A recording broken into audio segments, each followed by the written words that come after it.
at the showgrounds in Sligo, where the Bitter Red face Waterford United for a place in the FAI Cup Final, the showpiece climax to the domestic season. Kick-off coming up in just a few minutes.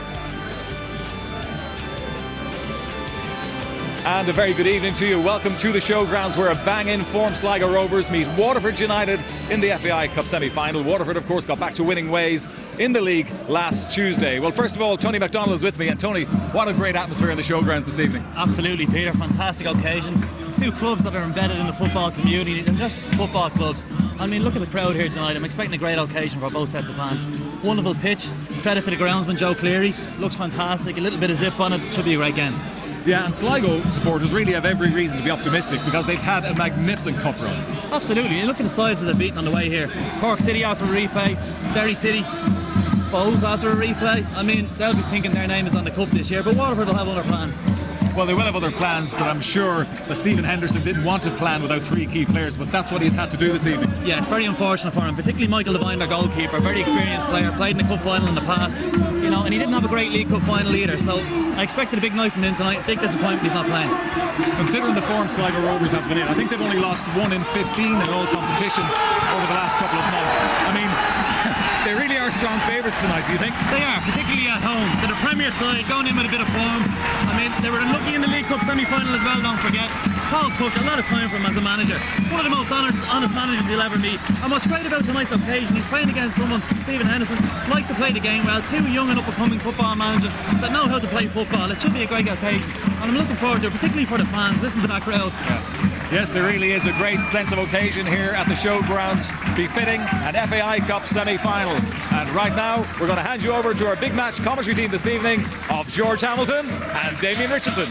Thank you, Peter. I echo every word you've said about the atmosphere here. This is quite incredible. You know, we're privileged to travel the world watching football matches. There are different types of occasions in different places, but this is as good as it gets in terms of domestic football. It's a pleasure and a privilege to be in the showgrounds tonight, and we hope we get a game to match the occasion.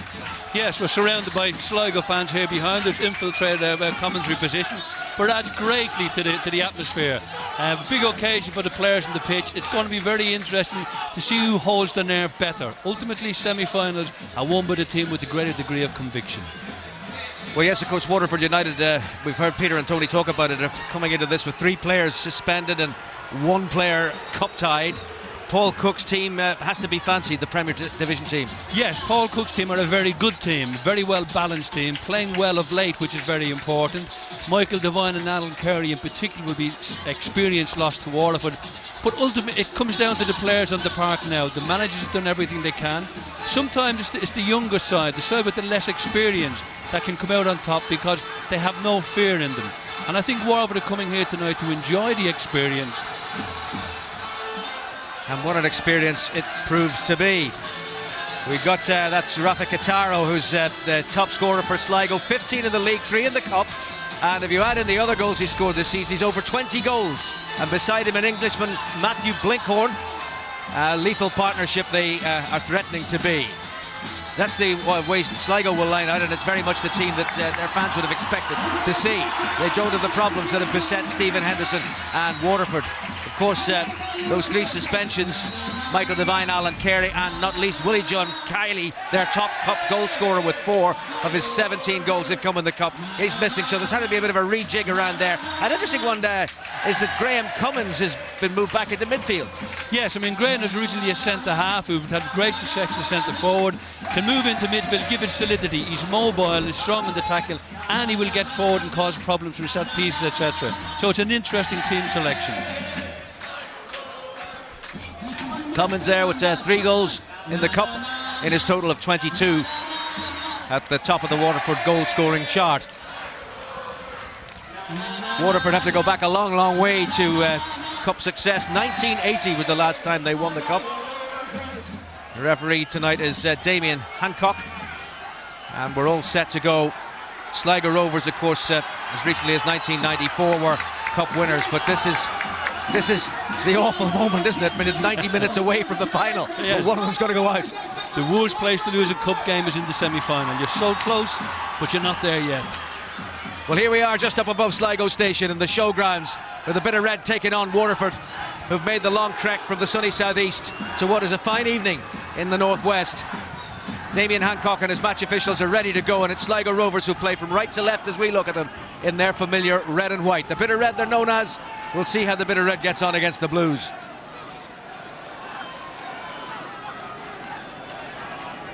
And away we go. And the roar goes up around the showgrounds, and it's played straight back to Danny Ventry for Sligo Rovers. Struck long indeed from Matthew Blinkhorn, beaten in the air there by Kenny Brown, and forward by John Carney at left back. Won decisively there by Gavin Pearce, and helped on in the hope of maybe getting Conor O'Grady away with the Sligo captain. Didn't get the ball, it was hoofed away into touch by Kenny Brown.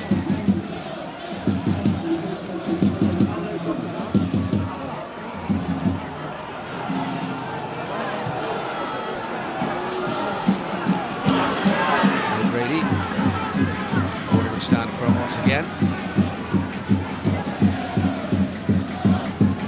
Sligo attempting the footballing route up that touchline, not working out for them. Grinsell stretching. Another vigorous challenge that by Vinnie Sullivan that gets him a shrill blast of the referee's whistle. Well, we can see there's intent here. It could have been a yellow card there, but semi-finals are all about attitude, and we can see straight away the attitude of both teams is to be positive. Go and get the ball as early as they possibly can.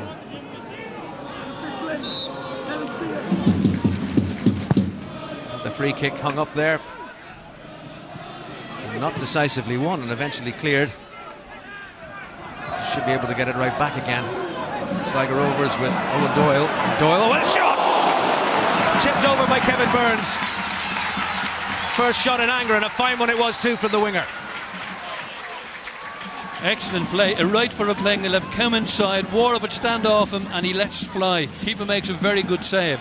It'll do the goalkeeper Kevin Burns, only 19 years of age, the world of good to get a good strong hand behind that ball. But he of course in the team because of suspension.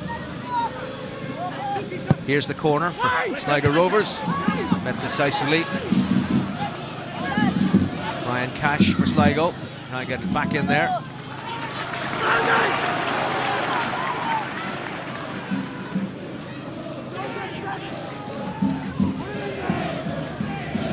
Ventry. One defensively by Seamus Long.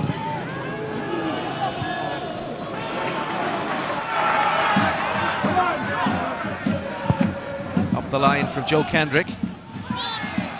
And a whistle from the referee means a foul on Quintaro. Lovely ball in from Joe Kendrick, sweet left foot into Quintaro's chest. The centre half should not have given a free kick away in a very dangerous area.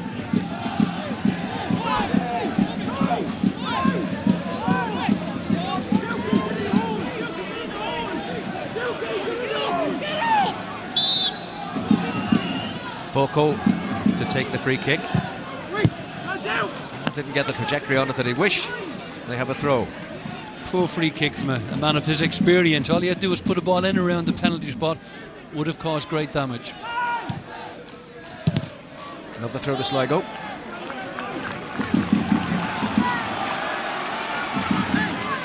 But the pressure, the early pressure certainly coming from Sligo Rovers. That shot from Doyle. And Waterford really haven't managed to get the ball away following the corner that came. And it's another corner to Sligo Rovers now. Better trajectory on that one. Well defended in the end.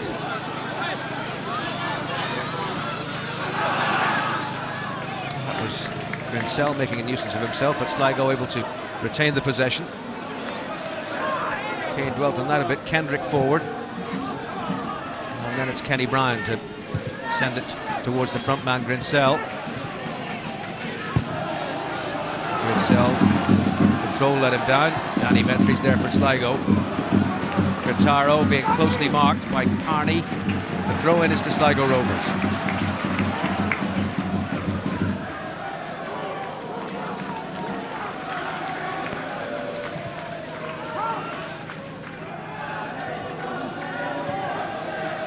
Carney in there. And Grant for Waterford. And back to Burns. Pushing header from Gavin Pearce. Sligo certainly beginning in much more composed fashion. But interesting that on this occasion was Sullivan who got in there to win it back for Waterford. And Grinsell, but they've marked the Waterford danger man and he commits the foul. And free kick to Sligo Rovers. I'm surprised Grant Cummins didn't put more pace on that ball, because Grinsell's quite quick. And I know part of the game plan is to get him past the two centre-halves, Gavin Pearce and Alan Kane, make his pace count where it matters most.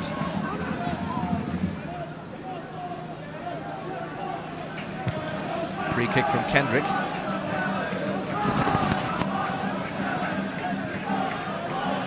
That's not quite where Danny Ventry meant it to go.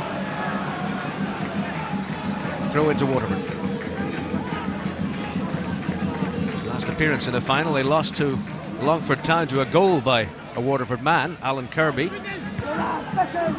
You have to go all the way back to the days of Tommy Jackson's management to find when Waterford last got their name on the FAI Cup. Kevin Waters now taking on Kendrick. And Waters still. Waterford's first attack ending when Alan Kane clears the ball. Cummins. Cummins again. Cummins trying to involve himself once more, but that was great play. Gavin Pearce it was, got it away. And Sligo battling forward. Critaro just couldn't quite get there. It's Cummins again. And Cummins hit long once more towards Critaro. And a handball by Kendrick. It says it was an accident. They've taken it quickly. Grinsell. Grant now. Pushed right for Long. Chance for a cross. Decent 1-2. Header away by Kane. Back in again by Long. But nobody there in the shooting position. He can't fashion one yet. Now Ventry closes the door. And the early ball is hit forward towards Blinkhorn. Couldn't control it. Young man from Lancashire. The good thing, George, is a nice intensity to the game. Just moving from penalty area to penalty area. Sligo have started the best, but Waterford is starting to walk the way into it. They've had some nice passing movements. They need to get the ball up front to Vinny O'Sullivan and then try and get Grinsell in behind. That really will be a key for them this evening. Inside again.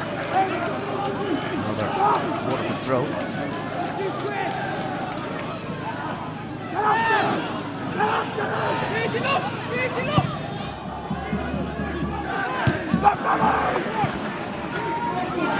Pearce taking no chances. Keeper really should have made Pearce mind up there by telling him what to do. Give the ball back to him or get it out. Pearce took no chances. Kieran Kelly, the Sligo Rovers goalkeeper. There's Boku. And the little deflection means defensive duties required from Brown. A poor pass by Blinkhorn.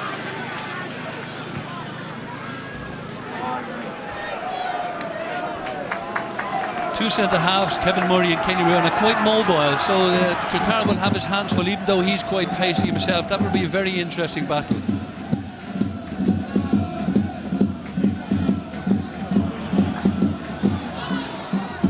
A little bit of a misunderstanding there. Early ball played forward. It's come now to Kevin Waters. Diving header by Kane.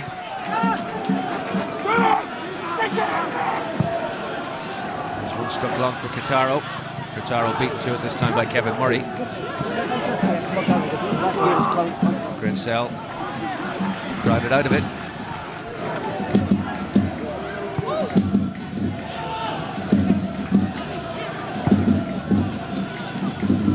Interception by Carney. Feeding Waters. It's Grant. It's another one out of the ground.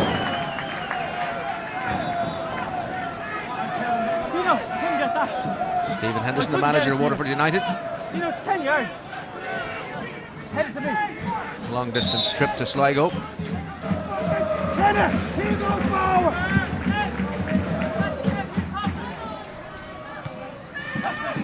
Blinkhorn. It's Ventry. Looking for Guittaro. There's a tumbling there and the challenge with Murray. And the goalkeeper just managed to prevent it going out of play.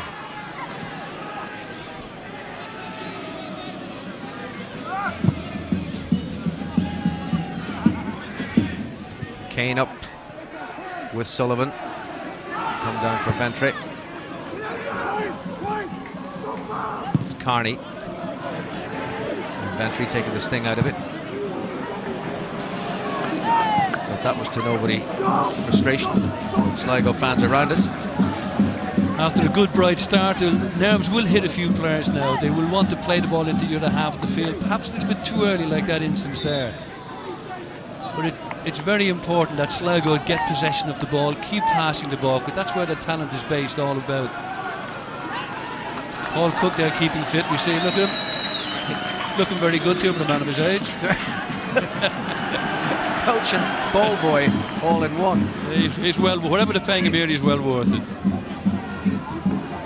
Yeah. Back with the football. Well, I suppose we have lost two already. Grinsell. Back for Cummins and Grant. Sullivan. Long, neatly sidestepping Doyle. Oh, tried the shot, but was always going wide. Good patient build up by Waterford, moving the ball into the centre, back out. Clever play, knocks the ball inside long, and well worth the shot from there. Catches it very well, but not accurate.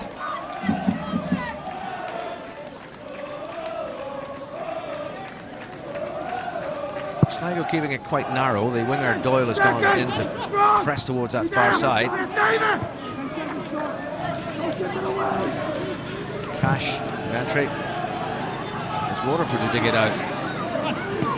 Sullivan with another hefty challenge. Advantage has been played. Carney in there. Up went Kane. Well, that was Cummins, but in the end finding only a Sligo player in the back four. Brown. Grant. Onto it comes Doyle. Past Grant. Blinkhorn. Boku. Nice football from Sligo. On through Conor O'Grady, the captain, just too firm for Ventry, but that was good play to create the opening for O'Grady to play the pass.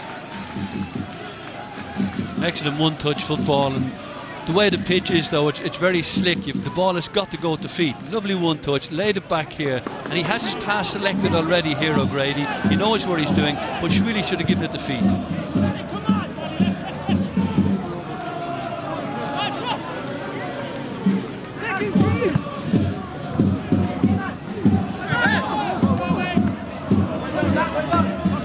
Throw to Waterford, over on the far side by the dugouts is our man Tony O'Donoghue.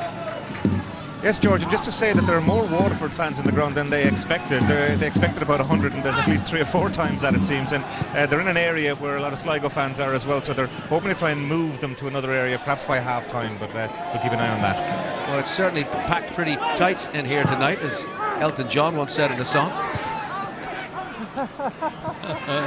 You're giving away your age now, George. Saturday night's all right for fighting. Friday night's all right for FAI Cup semi-finals. And at the moment in the Sligo showgrounds, at just over 13 minutes gone, still 0-0. Now that's a foul.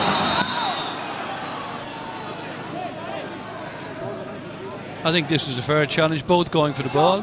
He gets the ball, yeah. Now again, I think the referee is just being sure, because on a pitch like this, if the tackle is mistimed, it can cause an injury. And perhaps the referee is right to set a tone in the game early, telling the players to be a little bit careful. Conor O'Grady, the captain of Sligo Rovers.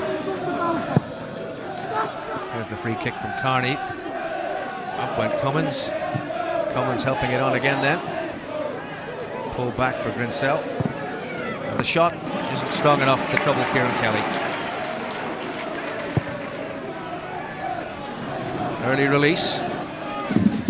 Brown is there. The pressure comes in. Blinkhorn. And it's a throw to Waterford. David Grinsell getting an early shot, and he'll do him good. Good block though from Pearce, which slows the ball, lets it go through to the goalkeeper. Good to see a striker trying to get a shot in early though. Boko. Murray stretching. The goalkeeper and his defenders on the same wavelength. Big match for young man Kevin Burns. He's had a good start to his credit. He made a good save and talking to his defenders quite clearly. It's Pear's header. It's Grant. Pear's being chased down by Sullivan. Wait for a throw to Waterford. Although it looks a nothing ball, that you're still testing defenders, you're getting turning going back towards their own goal. And the more you do that with defenders, the more doubtful they may become. And Vinnie Sullivan's got great experience. He knows how well to make those runs in behind. Sullivan. Oh! Well, that was a close call. Keeper beaten to it. Cummins got in there. Sullivan swept it through. Goalkeeper beaten in the air by the man who scored all the goals for Waterford. You can see his predatory instinct, George. He knew there was a chance there. His timing of his run was first class. Just had he got not so much on it, that would have been the opening goal.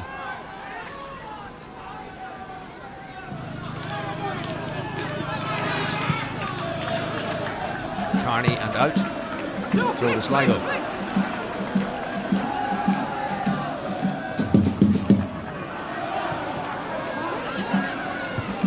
Back once again from O'Grady. Gritaro. Ventry. Gritaro. Assisted by Ventry. Cash. Well, this is towards Doyle. Defended by Long.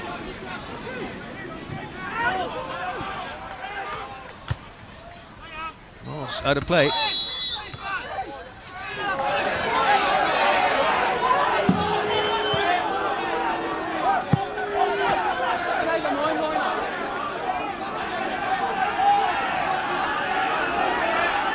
Seamus Long, Waterford's go back with the throw. And it's Boko back up in the defence. Murray. On for Davy Warren. Warren tried to thread it through.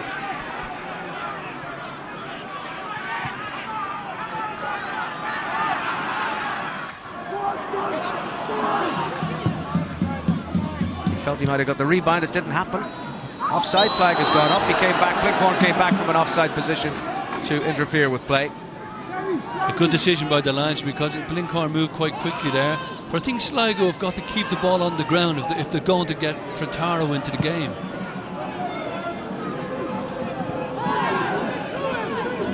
This time it's a throw to Sligo Rovers.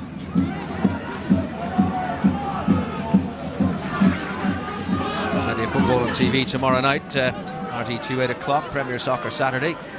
And then the one they're all talking about on Sunday.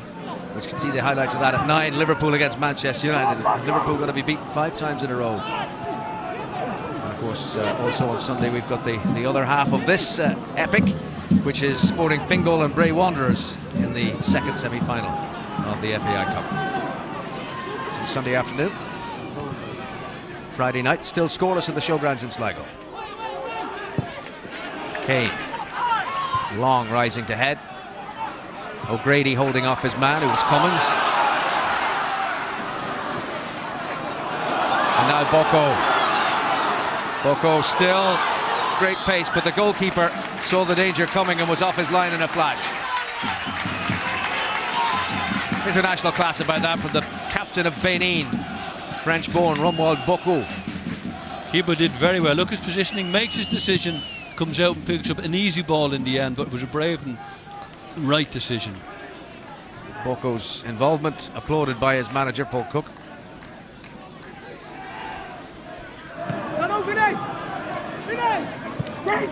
Sullivan back to Murray. It's Kendrick winning there. Cummins helped it back to Long. It's off the head of Kane. Brinsell trying to get in there. Kane got it away. Brown watched it all the way onto his forehead. That was good play by Waters. But Boku back to assist the defence and find a decent pass to Kendrick, and Kendrick has forced the throw. The big difference between the Premier Division and the First Division will be the tempo of the game and also the strength of the individual players. If Sligo keep, you can see the strength here at Buckle, gets a bit quicker and stronger, gets on the ball. If Sligo can do that more often and keep the ball on the ground, not long balls into the two centre halves of Murray and Brown, I think they will cause an awful lot more problems. It's got to be the mantra: keep it on the ground, move it quickly, and close the ball when you haven't got it. Stewards have moved to the far side of the pitch. I think that's what Tony was talking about, the issue with the Waterford and Sligo fans not being segregated, but the referee was just concerned that there might be a little incursion onto the pitch, not in the sense of a pitch invasion, but just that there were people being moved alongside the touchline.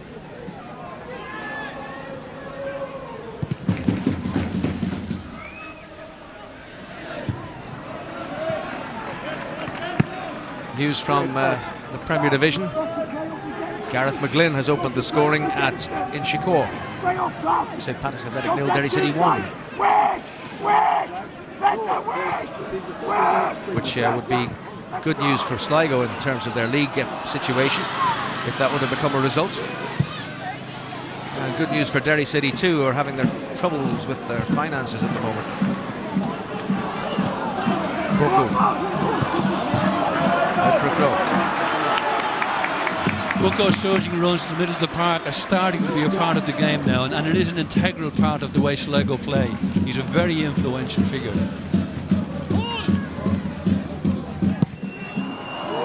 Nice kick by Kane. Another ball has gone. Now, are we going to run out of footballs? That's 3 have left the arena.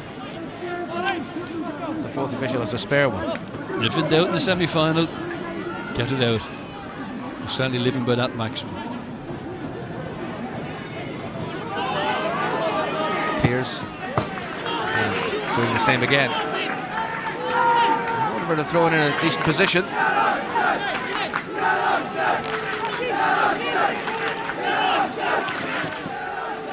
And that's the area of the ground where the Waterford fans are in the main stand, towards that end. And the encouragement coming in, and the shot coming in.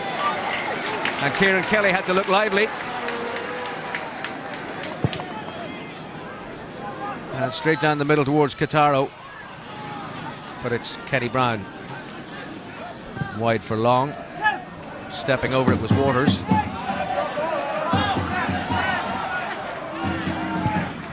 Well played O'Grady. Ventre.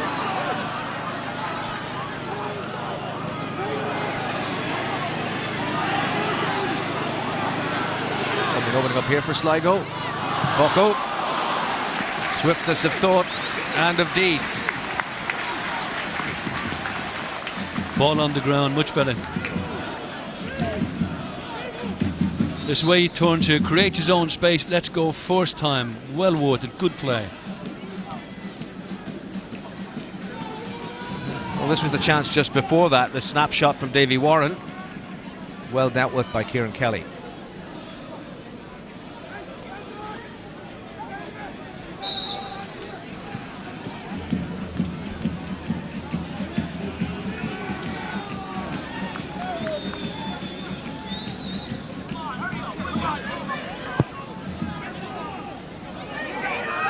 Waters into challenge, it's won by Kane. A decisive header by Long. Fritaro. Over the top for Blinkhorn to chase, but again, the goalkeeper saw that coming. He's had a very solid opening 20 minutes, 25 minutes. That's Kevin Burns into the team because there are 3 suspended for Waterford. Devine, of course, there, Kiley and Carey too.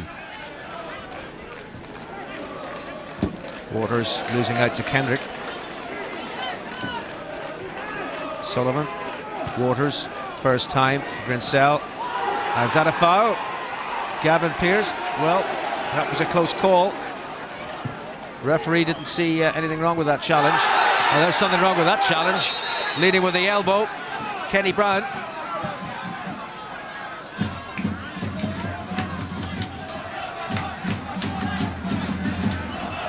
Gritaro challenged by Brown, who led with the elbow, and it's a free kick to Sligo.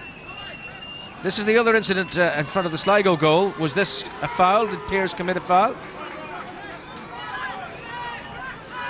Lovely layoff there by Grinsell. Was that a foul? Not really. I think the referee made the right decision there. It was very close, but a genuine attempt to play the ball and no real contact. And a friendly pat on the back from Vinnie Sullivan, who was the player who went down, to the referee. Now, that last touch a Waterford player? It did. Well spotted, George. Just myself and the assistant thought it touched the Waterford player.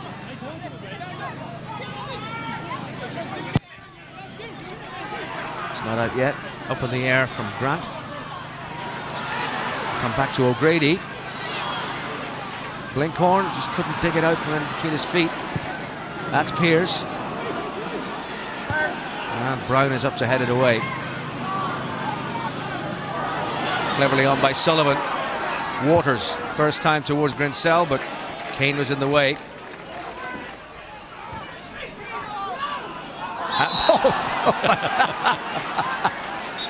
That's going to be a yellow card. Conor O'Grady. Unfortunately, the referee can't have a sense of humour these days. It is a yellow card, quite rightly. But it was a pretty laughable handball. Very well done. Here you go. It's almost an afterthought. But it's a dangerous position for a free kick. Kenny will try and get this ball to Kevin Murray.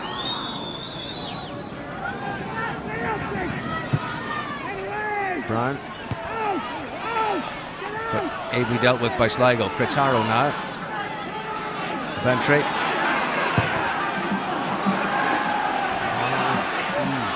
Need a little bit of chalk on the cue, I feel. Sligo need to believe in themselves. I mean, I know it's a semi-final, I know tension is high and the nerves are taut, but you've got to believe in yourself. They're good when they keep the ball on the ground. Let's start playing football. Give Blinkhorn and Gritaro ball on the ground. They will cause problems. You have to show that belief. Grinsell. That's a foul. Stopping in his tracks. The referee's going to bring out a card here.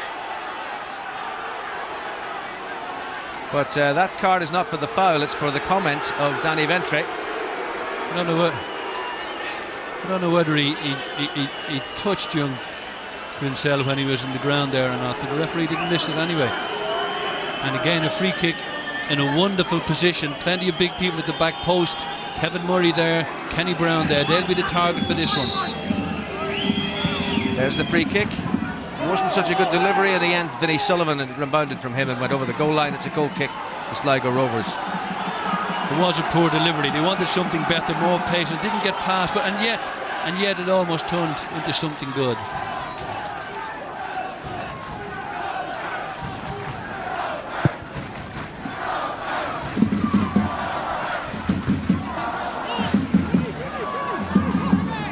Grinsell still managed to come away with the ball. Grant. Carney. Grinsell. One here for Sullivan to chase, and Waters is in the middle, but the flag is up for offside. Vinnie Sullivan too far forward. You can see Waterford's thinking. Finney had pulled into the hole away from the centre half, Alan Kane, and had the ball come a little bit earlier, he could have been in a very dangerous position. But good thinking by Vinnie. He's playing very well. If they can keep him in the game, Waterford, he might do something for them. There's one by Murray. Grinsell missed it. It's Kane and Pearce. Kane from Pearce. Straight at Grinsell. Now Gritaro. A buzz of excitement around the ground when he gets the ball. Doyle. Gritaro once more. Smart turn. Away from Cummins. Tried the shot, but the angle just not quite right.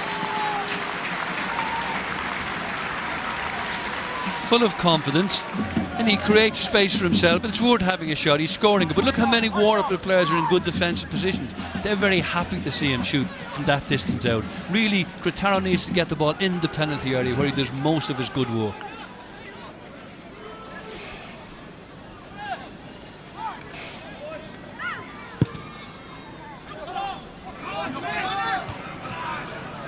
One there by O'Grady. And that's gone out for a throw to Sligo.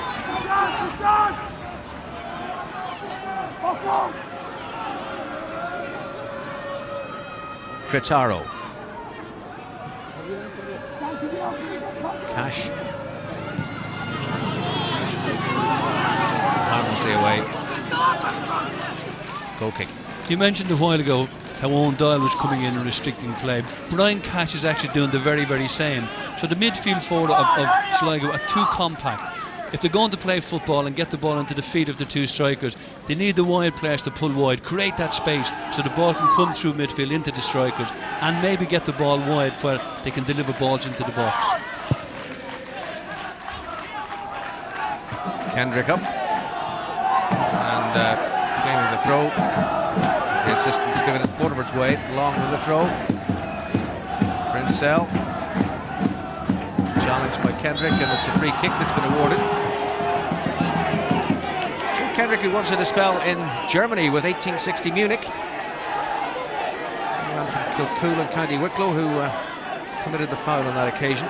Sligo Rovers regular number 3. I think Sligo's given away, for my want, too many free kicks in this sort of area. Sooner or later they might pay for it. Kevin Waters defended first time. Carney a long way off the target. When you're the home team and you're the better team, as everybody expects Sligo to be, having that courage to keep the ball. But here the shot is warded, but it's never going to be on target.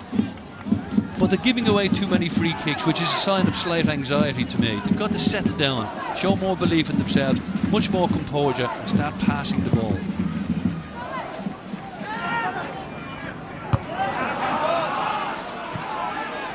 Header by Murray. And another football out of the ground. Paul Cook and Jerry Carr with a very lengthy debate about what needs to be done. I can tell you what they're saying. They're saying we're not getting control of the ball. We're not dictating the pace of the game. And they've got better players around the park, particularly with Waterford missing people, and they're not making it count.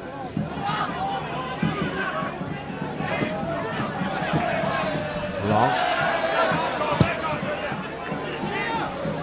That's dealt with by Kane. In comes Sullivan. And then it's Piers.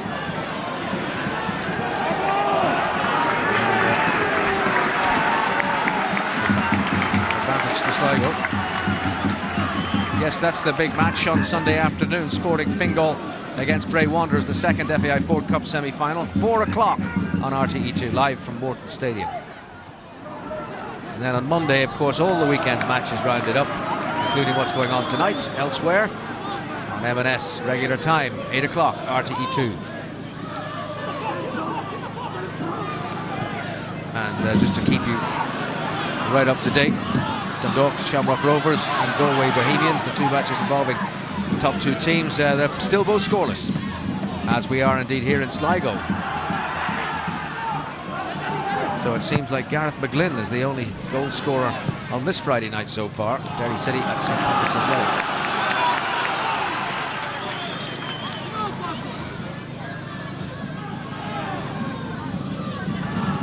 Play. Sullivan.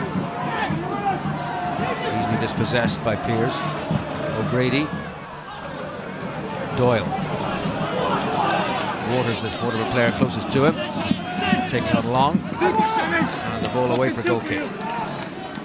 Excellent defending by Long there. Ran along with Owen Doyle there, shepherding towards the corner flag, putting all the onus on the winger. When he didn't have full control of the ball, Long just shepherded it out for the goal kick. Excellent defending. But that's what Sligo are not doing enough of, getting that ball wide and stretching the back four of Waterford wider right across the park.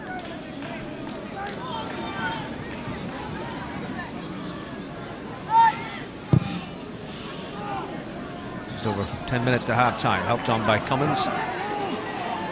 Directed back to the keeper by Kane.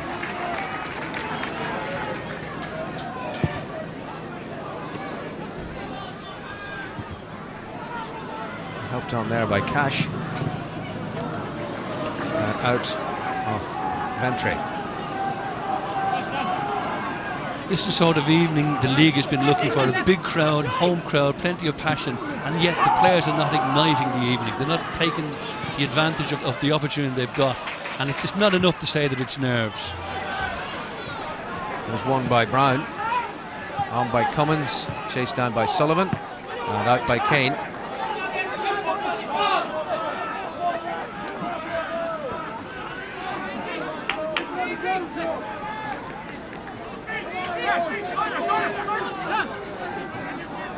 Throw from long to Waters. Ansell. Sullivan. Well, it was on target, but it didn't have the pace to trouble Kelly in the goal. Blinkhorn laid off for Cash. Carney got it away. Cash left his foot in there. Free kick to Waterford.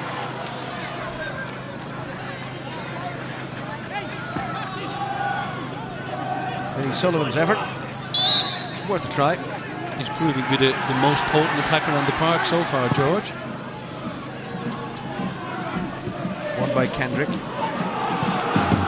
Oh, Carney completely misjudged the bounce of that and ran straight into his opponent, and he get a yellow card for that.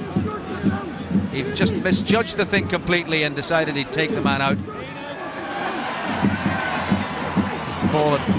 He'd allowed the ball to bounce. It bounced over his head. And he ran straight into his man. I do think he was unlucky. I think he just misjudged the bounce of the ball and found himself.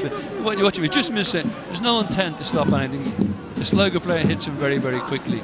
I think the referee's a little bit rash.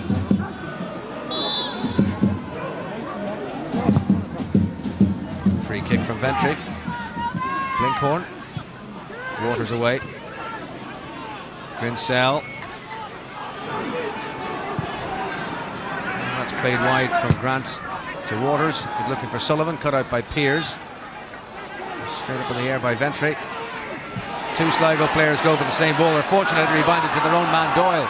Doyle on for Cretaro, facing Brown. Cretaro spreading it towards Cash. Cash with the cross. Oh, that a push at Blinkhorn. Nose to the referee. A very good look at it. Pears, Ventry, and Pears again. Sligo might feel that a decent shout for a penalty there.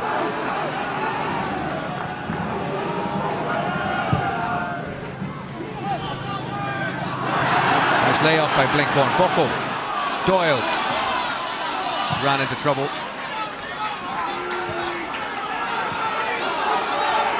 The crowd getting very animated at this passage of play. Frustration for Sligo. Doyle helping it on. In went Brown. It's now Grady. Grady for Ventry.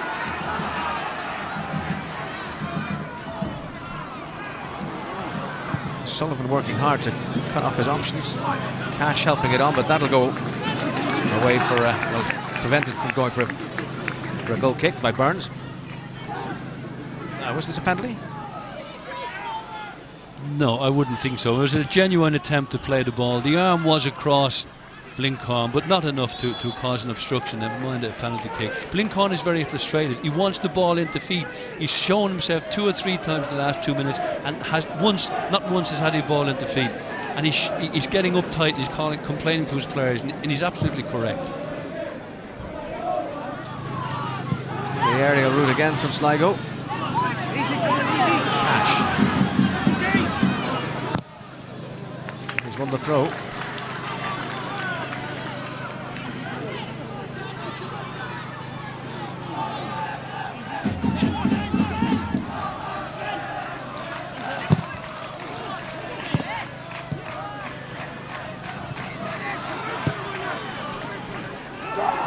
Grinsell.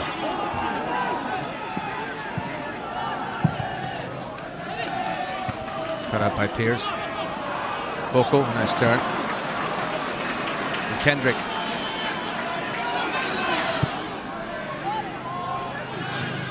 towards Blinkhorn. He flicked it on nicely there to Cash.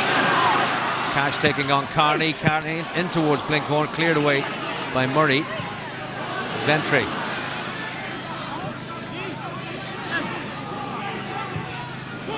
So towards Quintaro, but Burns is in fine form. And an early release for Waters. Waters trying to thread it through to Sullivan.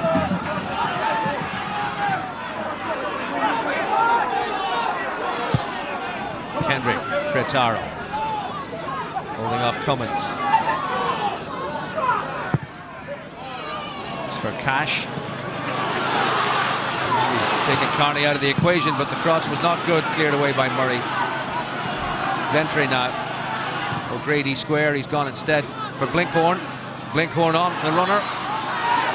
And they defend it well. It's a goal kick.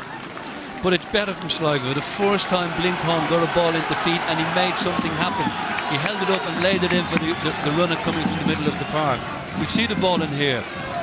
Watch Blinkhorn's position. He's holding the centre half off, holds the ball up, lays in the place there. Fullback does very, very well to his credit.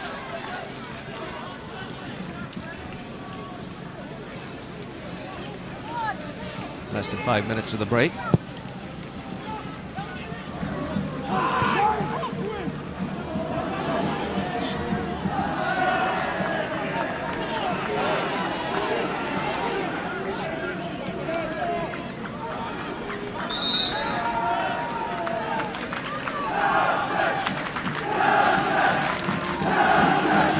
Waterford fans are in good voice just behind their man.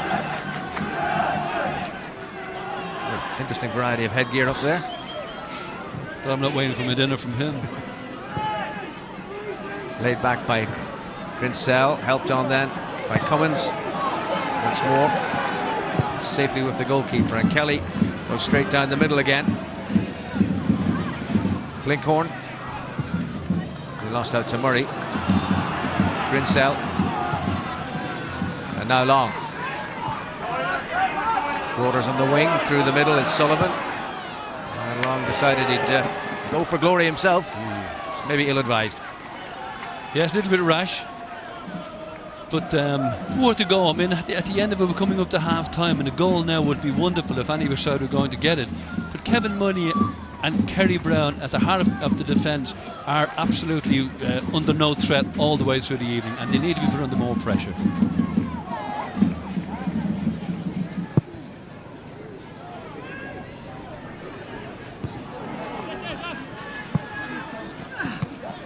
We're observing the progress to the FAI Ford Cup final at Oriel Park. Shane Robinson, after 28 minutes, has put Shamrock Rovers in front. It could be a goal with a vital bearing on the destination of the Premier Division title. Dundalk 0, Shamrock Rovers 1. Bohemians and Galway are still scoreless.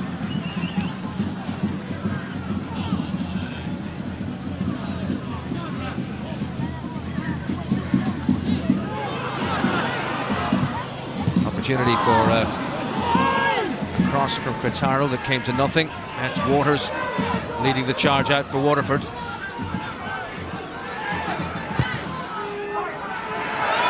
And a little bit of lack of communication there. Bocco came in. Goalkeeper was there, but clearly didn't shout. Obviously didn't, and Bocco did absolutely right. When in doubt, he's got to get the ball away from the penalty area. Again, I think it's a sign of the nerves that have really stopped this game flowing in any real way.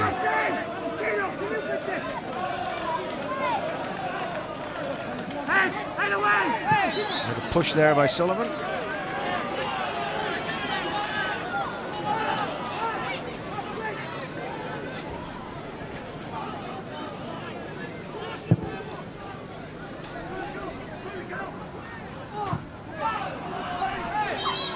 Pushed to Quintaro on Long.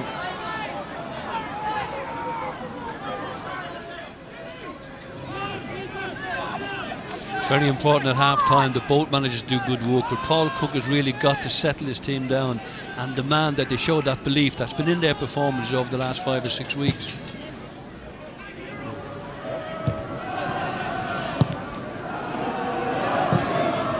It's Kane. Fouled by Bocco. Waterford were just kind of pinch a yard or two, so back they have to go. Another silly free kick, careless free kick. Minute to half time, allowing Waterford to put a ball into the danger area. No additional time at the end of the first half, so this is likely to be the last attack.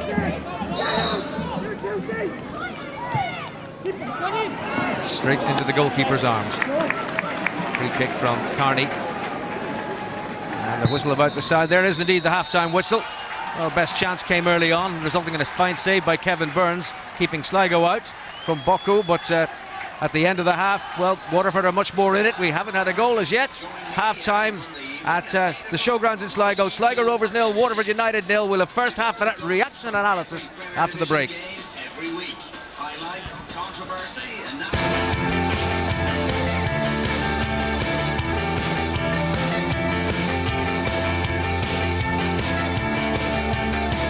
And you're very welcome back to the showground. So 0-0 at half-time here. Let's hear what Waterford United manager Stephen Henderson thought of that first half. He's speaking with Tony O'Donoghue. Stephen, you've got to be pleased with that first 45. Yeah, they're working very hard. I think we made the better chances, to be honest with you, Tony. I know young Kev come up with a great save in the first few minutes. But we've done really well. The game plan seems to be going according, but it's only halfway there. Graham Cummins almost scored for you. Now he's playing a more deep role tonight, yet he's still getting forward. Yeah, well, that's the plan. We were trying to get, we have players playing on opposite sides to get good in-swingers for going to go on the end of them. Nearly worked once. Hopefully it might work again and we see what happens. Thank you. Thanks a million. Yes, thank you, Tony. Well, I'm sure that's the first half that Stephen Henderson is reasonably happy with. Yeah, absolutely, Peter. I mean, I think Sligo had Waterford pegged in for the first 3 or 4 minutes of the game, and you had to fear the worst for the first division club. But I've been very impressed with the two central midfielders for Waterford, Grant and Cummins. They've got on the ball, they steadied the ship after about 5 minutes, and they started to pass the ball around. Waterford came into the game great, and as a result, few chances, well, 1 or 2 decent chances actually, and I would easily put them out there as being the top side in that half. I mean, Sligo will be very disappointed, given the crowd very little to cheer about. Yeah, now it looked as though Sligo were going to have a great first half because they started on the front foot, and a good old crack at goal from Owen Doyle. Absolutely. I mean, I think we saw the shot come, we'll see it in a second, Owen Doyle getting the ball out wide, and you know, they need to get him into the game an awful lot more. Very, very tricky player, great snapshot here, swerves in the air, and what a wonderful save by the goalkeeper. Coming into the side, a very young goalkeeper replacing Michael Devine. He'd be very pleased with that. It steadied him down. And you know, he's caught the ball well, he's distributed the ball well, he's done very well for a goalkeeper, young, coming into a big semi-final like this. Yeah, and strangely enough, that chance really was Sligo's only real shot on goal in that first half, whereas Waterford have produced the vast majority. Absolutely. Didn't see Sligo again until probably the 35th minute, I would say. Waterford passed the ball, as I say, you see Grant getting on the ball here, and Vinnie Sullivan instrumental for Waterford in that first half, I thought, spreading the ball wide, lovely, coming in from long, and again, you know, not on target, but a nice effort. And again, you'll see here, Sullivan, great ball into the box, lovely header, probably Cummins got a little bit too much on it. I've been very impressed with him. You know, I think he was one of the first signings by Henderson back in January. Could play anywhere, play centre half, play centre forward, playing in midfield today. Very, very good on the ball. I've been impressed with him. Also, Damien was making the point in that first half that Sligo Rovers have been conceding an awful lot of free kicks and in dangerous positions, and if they continue to do that, they could pay for it in the second half. They have conceded an awful lot of free kicks in and around the area.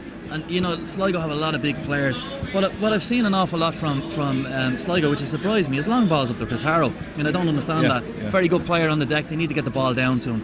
It's meat and drink to the Sligo centre halves, and they've been cleaning it up all day. Yeah, I was just saying, Tony, while we were watching that first half, in the end, Rafael Cotaro had to create his own chance. Yeah. It was off target, but at least he showed what he can do. It was, but I mean, he needs to get on the ball more in the second half. This is a lovely little turn. You'll see him just giving the slip here to the defender. Again, probably a bit of a snapshot. Could have gone anywhere. Unfortunately for Sligo, flies wide. But Cortaro's gone on the ball only a couple of times in this half. More than that, you see him very, very frustrated. Balls played up high to him. And you know, Blinkhorn is the big man up front. He needs to be playing off him, and it's just not happening. I haven't seen Sligo play like that for a long time. And you wonder, are the nerves getting to him a little bit? Well, certainly they haven't performed the way this capacity crowd would have wanted to. The crowd would have loved had a penalty been awarded. Yeah. Now, there was an incident involving Kenny Brown. It's well worth another look. What did you think? When I first saw it, I thought the defender led with his arm. We'll see it a little bit closer here. You know, he doesn't get an awful lot on that ball. I think it would have been harsh. I agree with Damien. Semi-final of a cup, you rarely see them getting given. But at the same time, we know what Paul Cook thought. Yeah, Paul Cook, I think, was claiming a penalty before it was even in the air. But I mean, I think, yeah, it would have been harsh. But at the same time, the defender got lucky. You don't lead with your arm in the box. particularly if you're not going to get the ball cleanly. Yeah, Kenny Brown using the Sligo player for an extra bit of leverage there, but he got away with it. And so at half-time here at the Showgrounds, it remains 0-0 at half-time. I'm sure Paul Cook has some stern words to say to those Sligo Rovers players. He'll be looking for a far better performance in the second half. So do rejoin us for the second 45 minutes right after this short break. Here at the Showgrounds, let's hear what the Sligo Rovers camp think of it. Tony has caught up with Jerry Carr. Jerry, you didn't have that first 45 all your own way. Are you quite concerned in the Sligo dressing room? Thought we were very poor time, to be honest with you, first half. Thought we went far too direct. Quality of passion that you normally associate us with wasn't there. So they've had a livener in there, and you'd like to think we'll pass it a bit better second half. You're making a change. Owen Morrison coming in for Brian Cash. What's the logic behind that? We're actually pushing Danny Ventry into the middle of the park. Bocco's going right back, and Owen links up well with Bocco, so Owen's going wide right for us. We just think from wide areas we haven't really exposed them at the minute, and that's obviously through not passing the ball, so I'd like to think we'll pass it a bit better, as I say. Okay, thank you very much. Thanks, Tom. Second half about to recommence. Let's rejoin George and Damien. Thank you, Peter. There's the substitution. Former Derry City player, joined at the start of the season and a spell with Nottingham Forest as well in his youth. Owen Morrison, wide man, and as you've heard Jerry Carr say, he'll play wide on the right. Bocco will be at right back, and Danny Ventry will be in the middle of the pitch alongside Conor O'Grady. We're all set to go. Waterford United will start the second half. Damien, your thoughts on the substitution? I think it's sensible substitution. They're not getting enough joy through the middle of the park, so they're going to come and use the flanks, which makes eminent sense because it'll stretch the midfield forward of Waterford wider and the back four, and so hopefully have more space in between those to play for Ritaro and Blinkhorn. And it's immediately Waterford who are on the attack, and it's Gavin Pearce out of the middle to clear it to Doyle. Doyle forward towards Ritaro. Kenny Brown is there. It's come across to Carney, and Carney's put it out of play.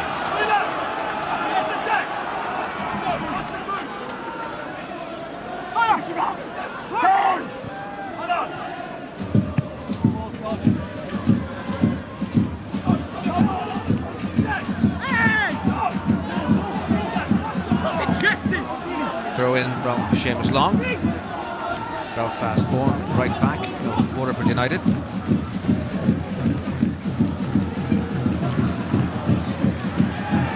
Decisively won by Brown. Grinsell into the corner. Kane got the better of that exchange, and as a goal kick to Sligo. The biggest change Paul Cook will want to see in his players is not the substitution, it's in the minds of the players. They've got to play the ball quicker and much more simpler, and get those two strikers into the game in a better way.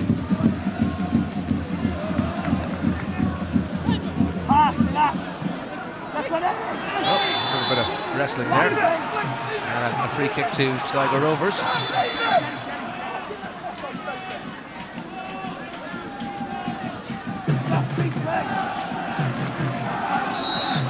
Blinkhorn got the benefit of the doubt with Waters. Free kick. Sligo Rovers. Joe Kendrick will take it. Blinkhorn getting up there and getting the touch on it. Kevin Burns made the save. Really wasn't a good enough free kick into the centre area. There's not enough pace on the ball to do anything from there, and the keeper got it without any pressure. Kane the winner there. Carney.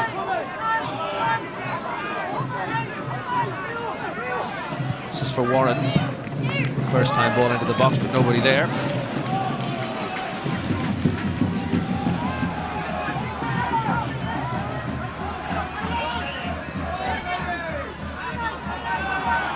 Sullivan. It's Grant. Sullivan. And now Long. Cut out by Pearce. Long gets another chance. Over the head of the centre half. Murray, King there, and it's back with the goalkeeper, Kieran Kelly.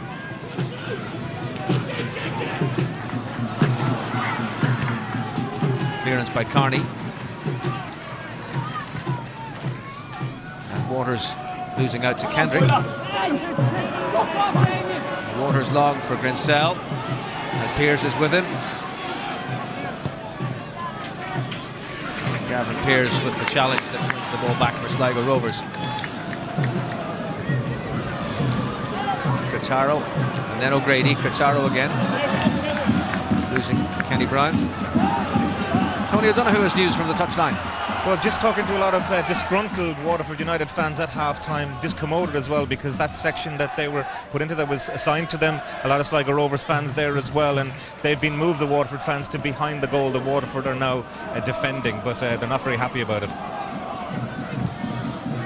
Big crowd, showground sold out, and it would appear that maybe the segregation didn't work out the way it should have. Nice play. Morrison on for Bocco. And Bocco denied by Burns. Well, that's what Jerry Carr was talking about, wasn't it? That the pair of them combine well up the wing. Yes, the speed of Bocco there is really evident. But the keeper again handled it with great aplomb. Very calm, very cool for somebody so young. But it's more of what Sligo have got to be doing, getting the ball out of the middle, getting it wide, trying to get more balls into the box from the byline.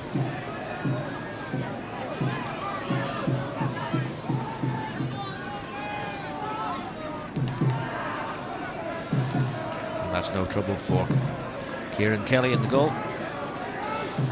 Kieran Kelly actually should start much more off George. He should be throwing the ball out to both fullbacks, looking for it, to try and disrupt the pattern of Waterford. They're playing in front of Waterford far too much, and Waterford are still very, very comfortable in the game.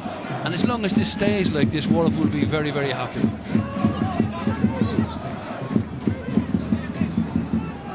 Warren's header beats Grinsell to the touchline.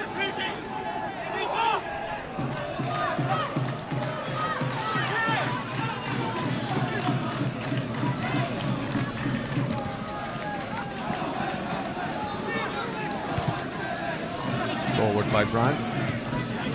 It's come to Grinsell.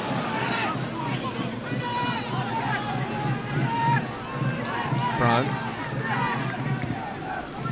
looking for one over the top for Sullivan, but the flag's up for offside.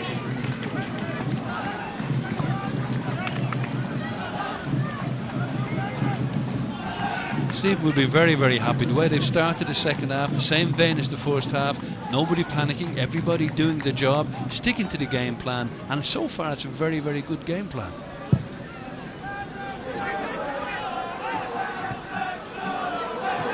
Onto this comes Morrison. Couldn't quite control it.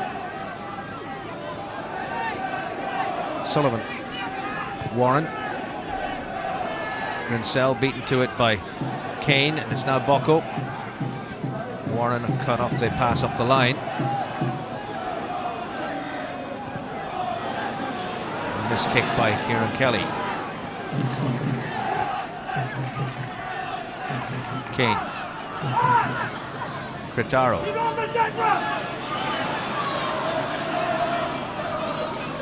Morrison. Blinkhorn. Bocco, better football from Sligo.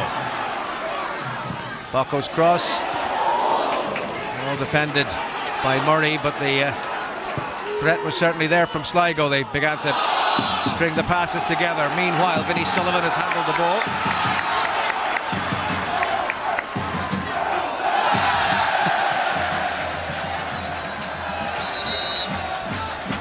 Even the steward going in an overlap. Not a very successful one either.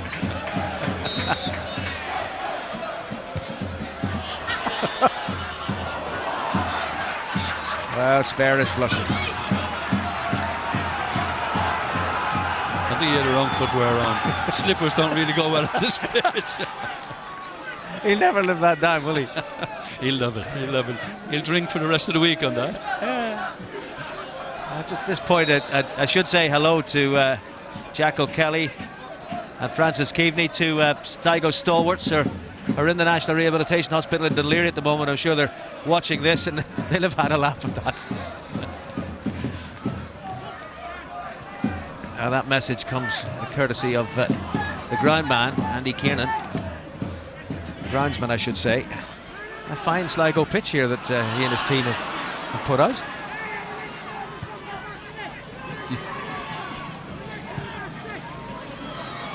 Waters and chase. clearance goes right back to Cummins of Waterford.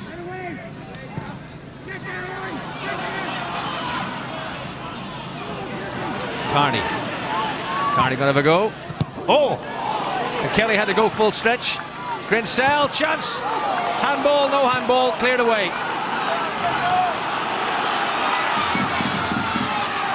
Well, Waterford prizing open the Sligo Rovers defence. The shot from the fullback Carney, the follow-up header from Vinnie Sullivan. The suggestion of a handball, and Kelly fortunate to get away with this. The shot caused him more trouble than it seemed it should. The shot moved a lot off the surface. Keeper did well to get it away. It's a very intelligent ball. Vinnie O'Sullivan pulled to the back post. Maybe it hit the defender more than the other way around. We'll see it here again. No, that's a bit inconclusive. Two managers both think they should have had penalties. 1-1 on that score. No goals in the game. The benefit of shooting down, keeping it on the ground on a surface like this, it will zip, and almost caught Kieran Kelly by surprise.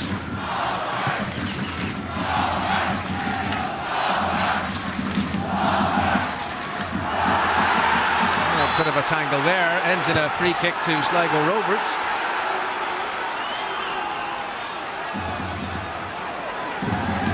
I think we see the real benefit of Raf Kataro here.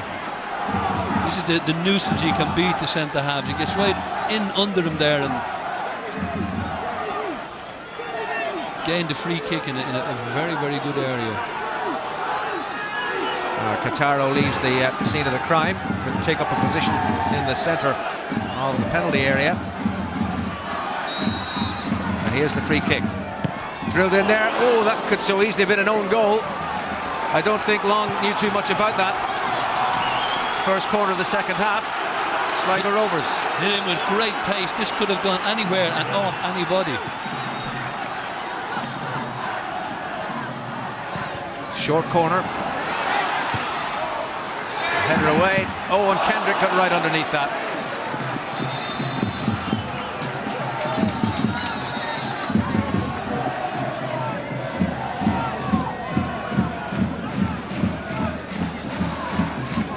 Header away by Kevin Murray.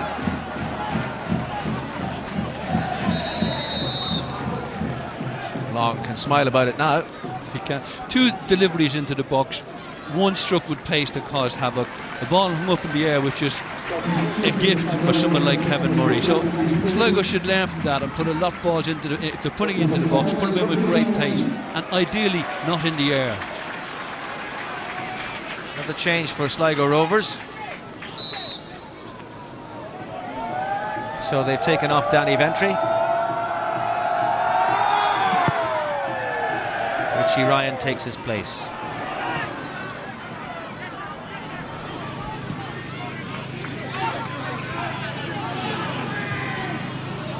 So the move of Danny Ventry to the central midfield area deemed not to have been the success that it needed to be, and here's Richie Ryan on the ball. And Ryan has another opportunity. Good ball for Kataro. Kataro, still Kataro. Shot though straight at the goalkeeper.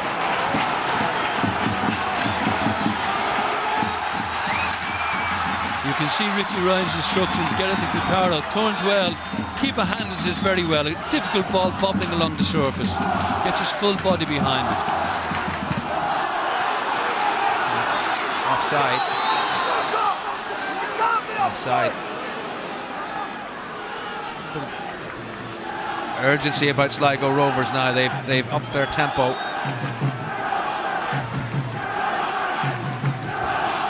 The two switches that Paul Cook has made, and they have the desired effect.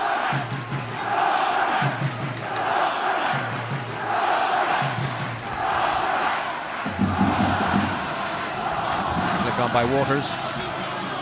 Grinsell against Kane. The corner to Waterford United, which is their first corner of the game.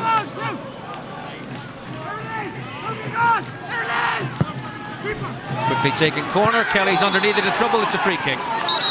Referee's given the free kick, and he's given a yellow card to Vinnie Sullivan.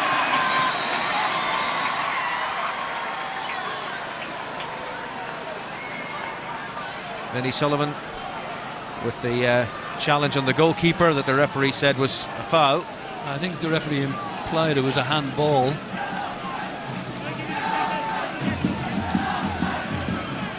It's a great ball in, great tempo, put him to keep, and there was the hand up across the goalkeeper. Referee absolutely right. Super ball in there. That's the sort of ball you want in, pace and a keeper under pressure.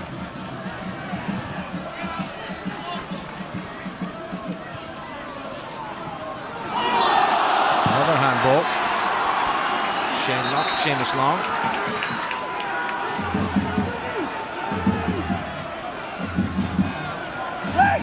That's 2 yellow cards apiece after that most recent incident. Vinnie Sullivan joining Sean Carney in the referee's notebook for Waterford.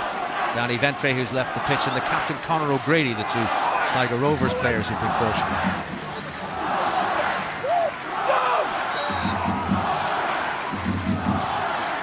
Free kick into the box. Another dangerous one, but just over the top from Blinkhorn. I thought this might have been a corner kick. Again, good pace on the ball. No, this is Sligo player whose last touches it. But a good ball, a little bit deeper in towards the goalkeeper would have been harder to defend.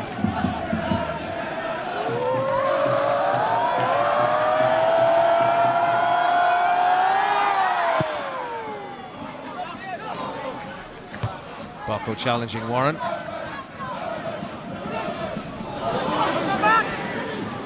Here's Kelly having to thump it away, but it's come to O'Sullivan, to Sullivan now. Grinsell. Carney.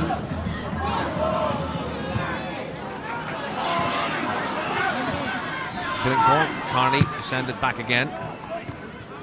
Piers on by O'Grady. Then comes Gritaro, and now it's Morrison. Morrison raking one over to the far side. Couldn't quite reach Doyle. O'Grady intervening. And in turn for Waterford, it was Long. Paul Cook nearly taking a tumble.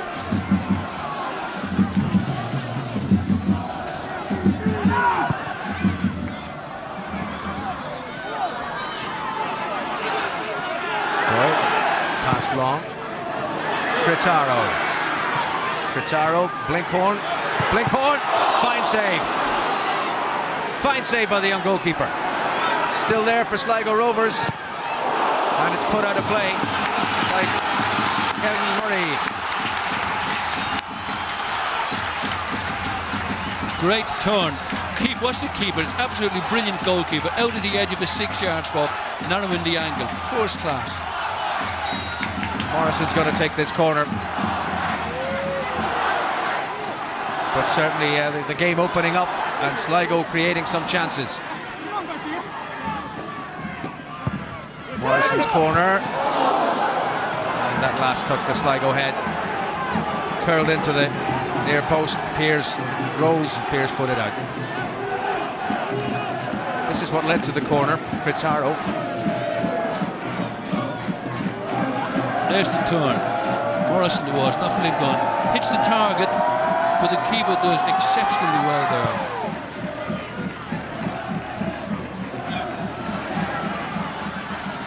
Tidied up by Piers. And Morrison has certainly been pretty involved since he came on at half-time. Bocco for Morrison. Oh, lovely play. Gritaro. Morrison once more. That's looking for Blinkhorn. Headed away by Brown. Chance still for Sligo. Deflection, and just behind the shot from Doyle.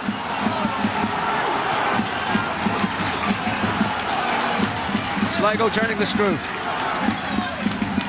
Good ball in. Blinkhorn there for a second had a moment's hesitation. This is going to hit the target again. The fullback did very well getting out there and blocking it. Corner from Morrison. Piers, wonderful save. What a save by Burns. 19 years of age, the reserve goalkeeper for Waterford United, and what a night he's having. This was a great header. He's rose above everybody, Gavin Pearce. He thought he scored, and the left hand of the goalkeeper comes from seemingly nowhere. Another corner to Sligo. defended at the near post. Gritaro to retrieve it. Ryan, good ball. Stretch it right out. Owen Morrison. And Morrison trying to open for a shot, is he? So the goalkeeper off the line and tried to chip the keeper. Just failed to find the target. Very clever, because he knows Burns comes off his line, and it's very well judged, just about a yard wide. But Sligo have upped the tempo. That's the big difference in this passage of play. If they can keep this tempo up, they will really put Waterford under great pressure.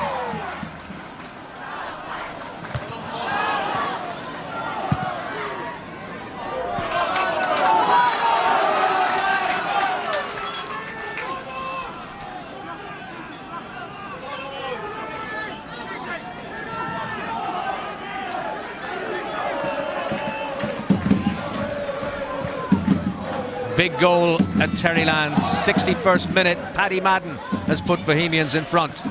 So Shamrock Rovers leading at Dundalk 1-0, and Bows now leading in Galway 1-0. So Bows, should those remain results, will stay top.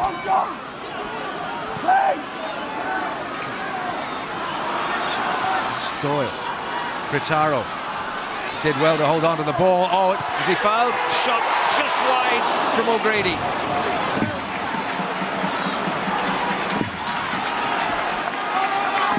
Gritaro did well to hold on to the ball there, and then a clever little flick to set up O'Grady. Keeper was beaten, but he had his ankles right. Waterford are dropping deeper and deeper. The higher tempo of Sligo are forcing them back towards their own penalty area. The keeper's position again was very good, the edge of the 6-yard box. He may have got a touch to it. But Waterford are feeling the extra tempo of the game, and they're really pushing them now. Right. Well, they've two injuries to contend with. We've got an injury to him, Kevin Burns, and also down for a time was Graham Cummins, though he's back at his feet but hobbling into the centre circle.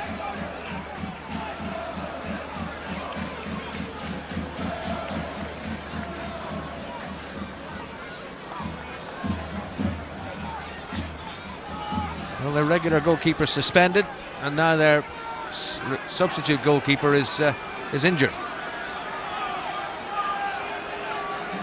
It looks, it's his ankle, certainly. He's twisted his ankle in going for the ball.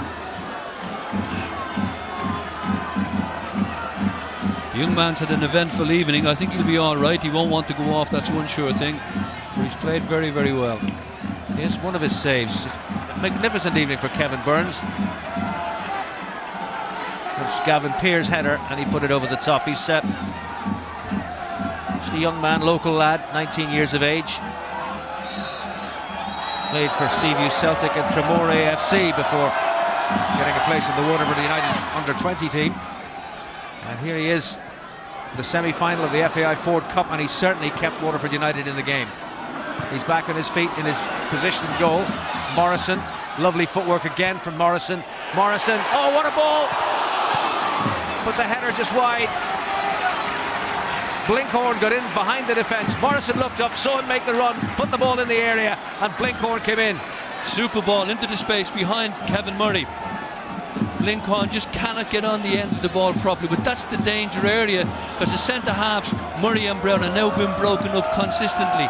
The back four of Waterford have now been broken up, and Sligo are looking very, very promising, but they have to make it count. Yes. Midway through the second half, still scoreless.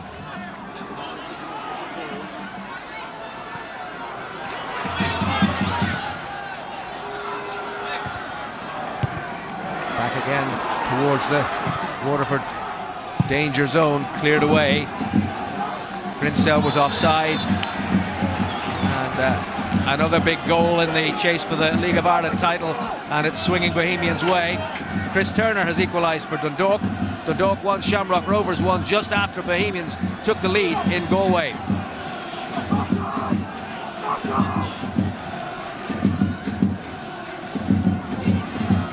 Blinkhorn. Kendrick's cross, headed away by Murray.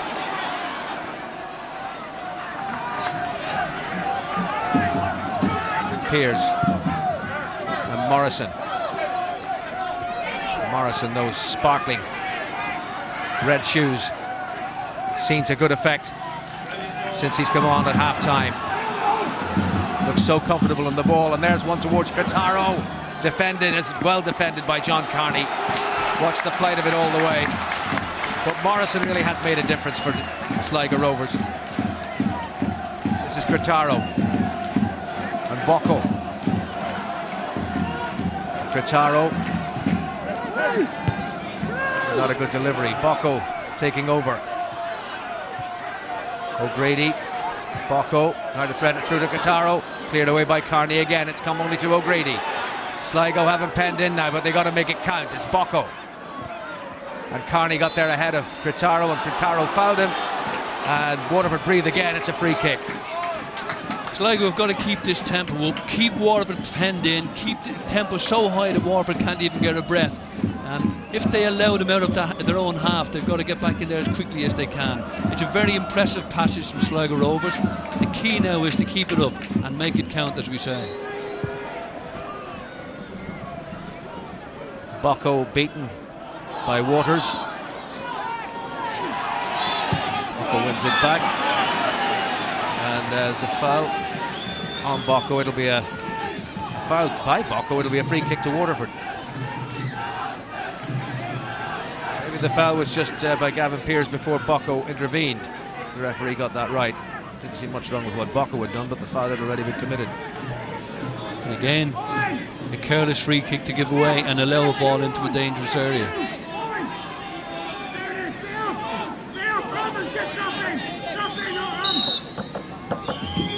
Here's Warren with the free kick, defended by O'Grady. Waters too high.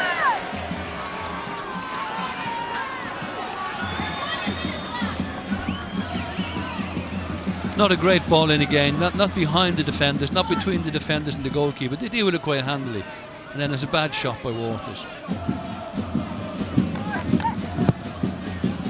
It's Waters and Warren having switched wings. Waters spent the first half outside right. Here's Quintaro now for Sligo. And Doyle. Well, a little too long on it. Taken away by Grant. Is that a push? It was. Kane pushed his man. Free kick to Waterford. Now, to me, that's an acceptable free kick to give away because you're competing for the ball honestly. And it is just a push. Maybe there's a slight off balance from the young man himself. Paul Cook's not happy with it. But at least it's a demonstration that they're going to keep the pressure on Waterford whenever they can.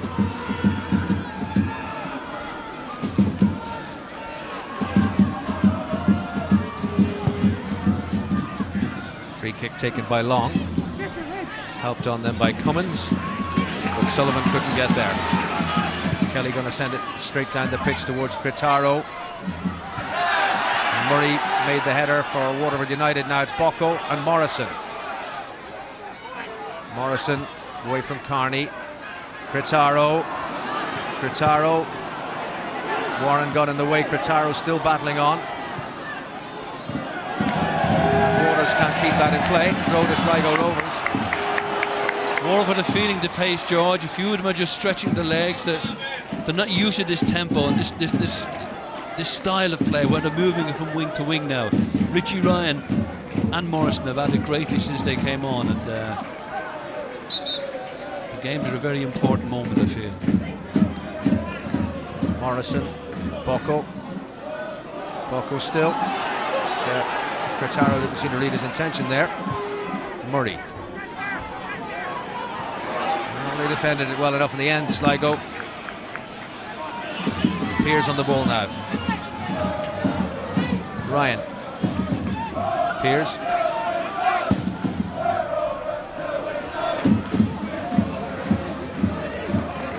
Burns swiftly out of his goal to make sure he's not suffering, it seems, from that problem he had earlier, moving quite freely.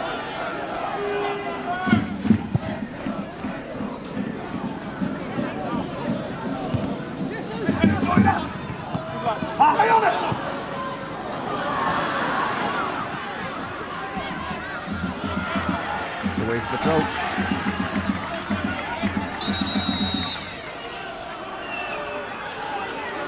This over 16 minutes remain, and Sligo have had their periods of dominance, but they haven't been able to find a way past Kevin Burns, who has played a man of the match performance between the posts for Waterford.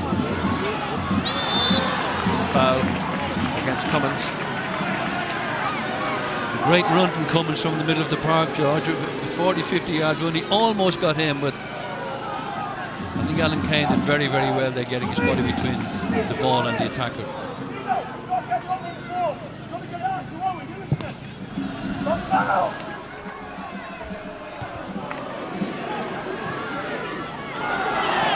Warren has won it for Waterford.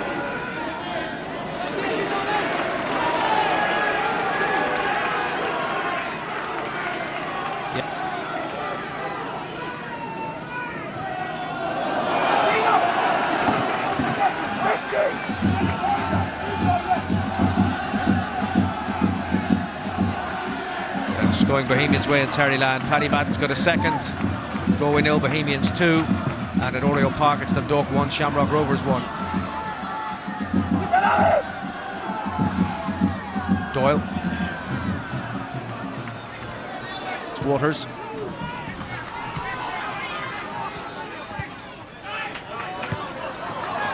Now Bocco. Ryan. O'Grady. Doyle with football by Sligo. Kendrick moves forward up that wing as Doyle comes inside. It's O'Grady once more. O'Grady for Bocco. And Bocco for Morrison.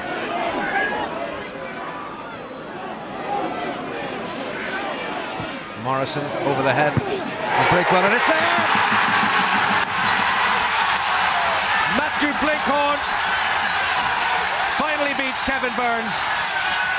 Sligo Rovers go in front.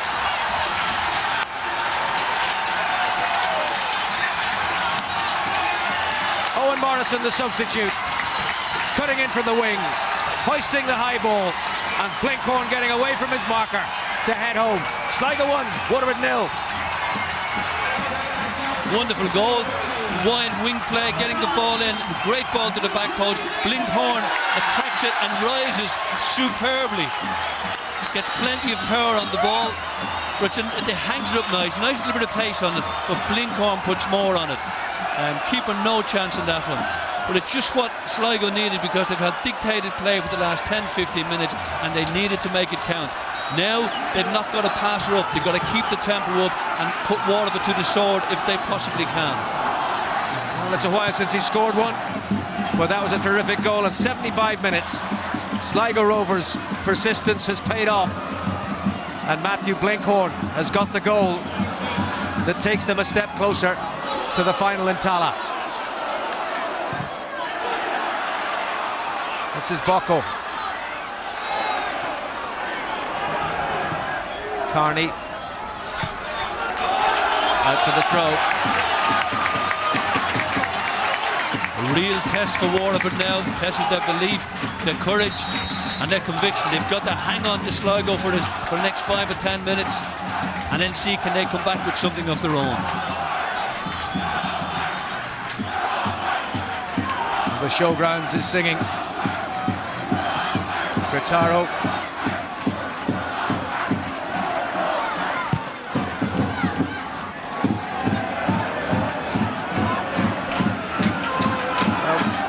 Shame he had to be beaten, but he'd made so many good saves, it was obvious they were under considerable pressure. And Blinkhorn finally got one past Kevin Burns. Sullivan overran it. O'Grady, Morrison seeking Critaro. It's Bocco.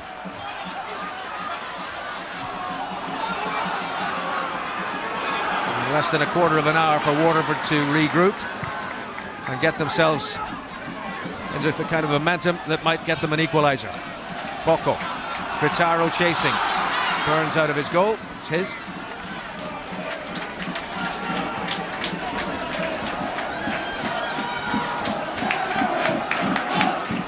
Well, he's without 3 first-team regulars, one of them, of course, the goalkeeper, plus Walsh is cup-tied, so his options are severely limited.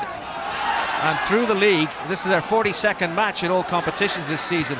through the league he's tended to use the same players over and over and over again, so the options really aren't there for Stephen Henderson to change things. It's got to be the team on the pitch that's going to do it for him if they are to come back. Yes, his hands are tied to a great extent, George. I mean, his game plan has worked very, very well. But as soon as Sligo had the penny drop and they start passing the ball and moving the ball, playing with patience and a bit of conviction, then Waterford were in trouble.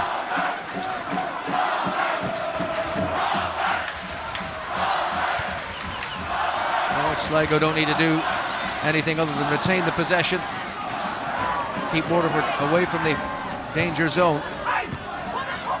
Sullivan, Waters, and it's Kane who's out of the middle.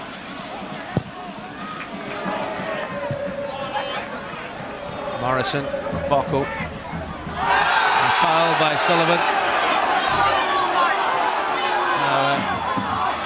He, of course, has a yellow card already for the handball when he handled the ball into the Sligo Rovers net.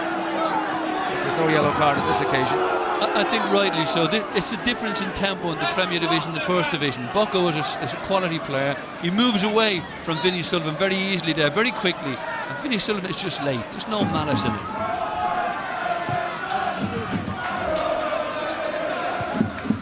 One at the back by Murray. Ryan. Oh, and he's caught this time by Cummins. Advantage is played. Sligo still have the ball. Doyle. Kendrick. Ryan. Cretaro. Cretaro still.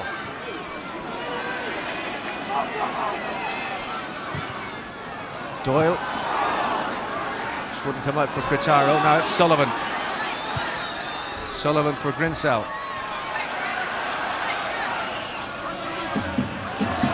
Kane defended well. Kane has been very, very good, I have to say, for Sligo. But you can see the difference in strength there. He just held young Grinsell off the ball. Very, very clever, but it was the superior upper body strength that counted.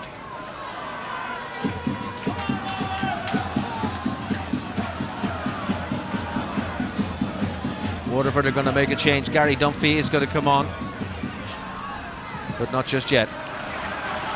Maybe now. The fourth official has stepped forward. No, but Waterford are going to carry on. Might be Grinsell that comes off. He's looking tired. He's run very hard. He's a young man. He's got a lot of good years ahead of him, so it might be just him, I would feel. It's Cummins, and it's out for a goal kick. And now they're going to have the substitution now for Waterford United. Yes, it'll be, in fact, Kevin Waters on the wide player who's making way, and Gary Dunphy, 21-year-old local, who was with Celtic but has been back Waterford for a while. He comes on. Just 9 minutes to go. I'm a little bit surprised. Grinsell's getting no joy up front. Vinnie O'Sullivan is having to do an awful lot of work, so they have to alter something. And they're putting Graham Cummins up front. That's what they're doing. That makes sense. Vinnie Sullivan will go out on the right-hand side of midfield, or on the centre of midfield, right-hand side of midfield. It's long now. Just played past Dunphy. Blinkhorn has found Cretaro. Cretaro taking on long. Kendrick's cross up into the sky, down from Blinkhorn. Onto it comes Morrison. Morrison trying to make the room for the cross. Morrison skipping past one, down the second time. Cleared away, no foul. Cummins on for Sullivan.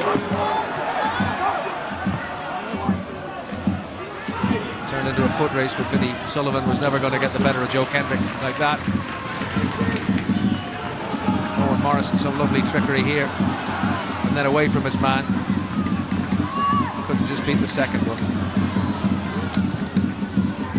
Here come Waterford once more. That was Cummins. Matt Warren raced on to try and get there, but the Sligo keeper Kieran Kelly was there first. Sensible move by Stephen Henderson putting Graham Cummins up front. His greater physical strength will count, and maybe that will bring Grinsell into the game a little bit more. But they've got to do something. They're a very tired outfit, and Sligo keep possession of the ball and keep the tempo high.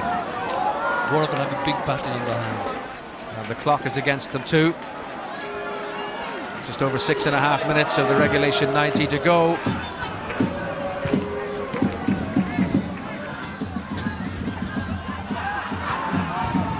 Forward by Cummins.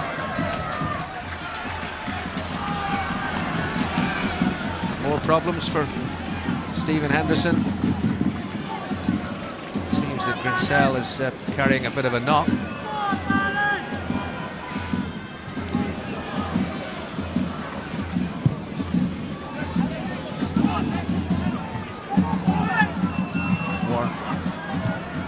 Back again by Bocco. Ryan, lovely football. Oh, chance. But no, just too far ahead of Pitaro. But that's the style of play was absent in the first half, and you can see the difference it makes to both teams.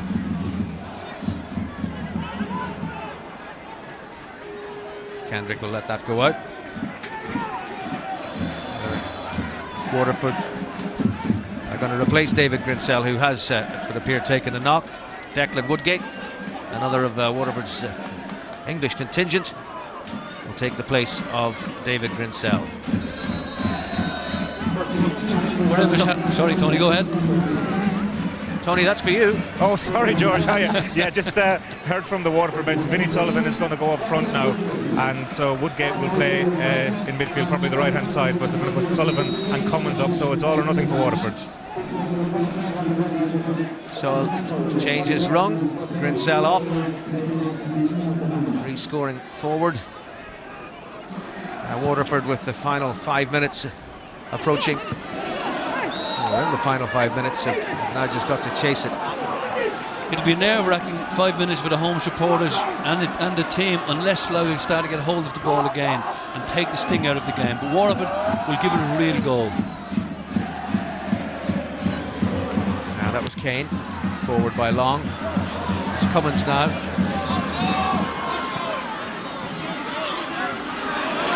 Dunphy. Kendrick with a great tackle.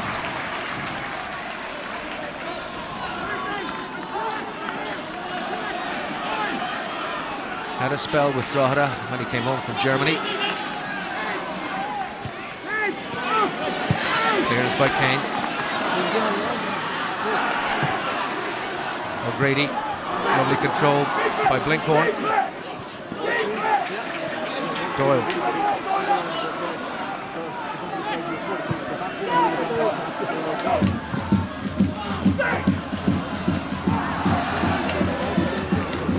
It's now worked with Warren.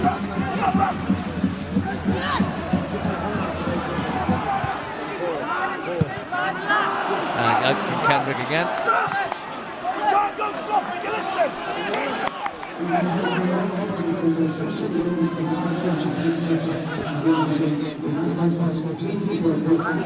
Along with the throw for Waterford. It's a little push there by Dunphy.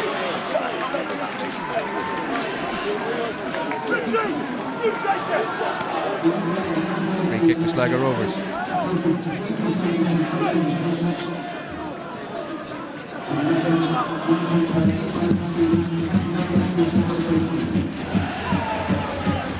It's Kendrick to take the free kick. Too close to Burns.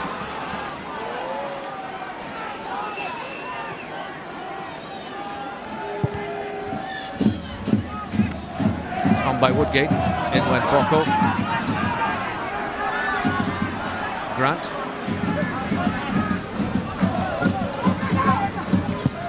Carney. All the way through to Kelly.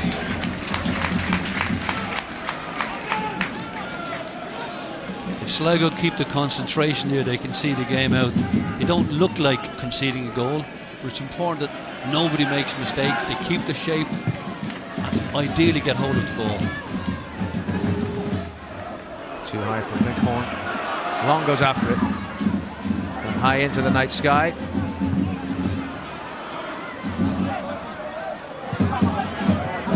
A lovely play by Morrison, the pace of Bocco to take him away from Woodgate. Good idea. Now they got another chance. Morrison over the ball and away harmlessly. But that got the crowd excited again. First Bocco, then Morrison. Well, they've been a real threat down this right-hand side in the second half. I mean, they brought the best out of each other. Both have been very, very impressive.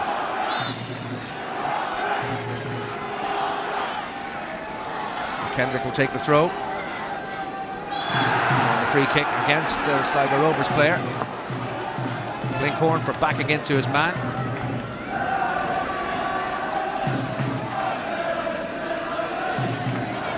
Waterford need that ball in front of the Sligo Rovers goal.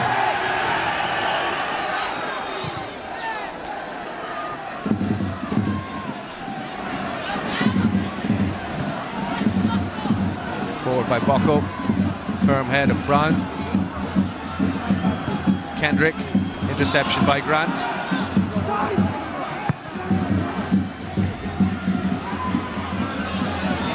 Kane out for the goal kick. And Damien, 90th minute, Ford man of the match time. I've got a dilemma really of some wonderful performances. Alan Kane at the back for Sligo has been exceptional. You look around the team, Morrison was superb when he came on in the fourth at half time. He and Bocco caused havoc up the right hand side.